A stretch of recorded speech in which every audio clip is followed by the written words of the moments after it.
ചാകാനല്ല കിടന്നത്. റെയിൽപാളത്തിൽ തലവെച്ച് നടൻ മൻസൂർ അലിഖാൻ. കിടന്നതേ ഓർമ്മയുള്ളൂ. തൂക്കിയെടുത്തു കൊണ്ടുപോയി പോലീസ്. എന്നും വേഷം കെട്ടലുകളാണ്. അതിനിടയിൽ പുതിയ വേലത്തരവുമായി നടൻ മൻസൂർ അലിഖാൻ.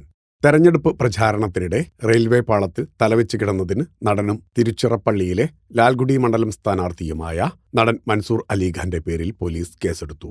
പാളത്തിൽ അതിക്രമിച്ചു കടന്ന് തടസ്സമുണ്ടാക്കിയതിനും അപമര്യാദയായി പെരുമാറിയതിനുമാണ് കേസ്. ചൊവ്വാഴ്ച തിരഞ്ഞെടുപ്പ് പ്രചാരണത്തിനിടെയാണ് കല്ലക്കുടി പഴങ്കനാഥം റെയിൽവേ സ്റ്റേഷനടുത്തുള്ള പാളത്തിലാണ് തലവെച്ചത്. പോലീസ് എത്തി നടനെ പാളത്തിൽ നിന്ന് തൂക്കിയെടുത്ത് മാറ്റുകയായിരുന്നു. ഇന്ത്യ ജനനായക പുലികൾ കക്ഷി എന്ന പേരിൽ പാർട്ടിയുണ്ടാക്കിയ മൻസൂർ അലിഖാൻ തിങ്കളാഴ്ചയാണ് ലാൽഗുഡിയിൽ നാമനിർദ്ദേശ പത്രിക സമർപ്പിച്ചത്. പ്രദേശത്ത് താമസിച്ചുകൊണ്ട് വീടുകൾ തോറും പ്രചാരണം തുടരുകയാണ് അദ്ദേഹം. അതിനിടയിലാണ് തലവെക്കൽ നാടകം. ഫിലിം കോട്ട്. നിങ്ങളുടെ കരുത്തിൽ ഞങ്ങൾ ഉയരുകയാണ്. സബ്സ്ക്രൈബേഴ്സ് 10 ലക്ഷം കടന്നിരിക്കുന്നു. സ്വർണ തളിക നേടാൻ സഹായിച്ചതിന് നന്ദി. നിങ്ങളും ബെൽബട്ടൺ അമർത്തോ. നല്ല വാർത്തകളുടെ നോട്ടിഫിക്കേഷൻ ഉടനെത്തും. വിശ്വസിച്ച് ഒപ്പം നിൽക്കുന്നവർക്ക് ഒരിക്കൽ കൂടി നന്ദി.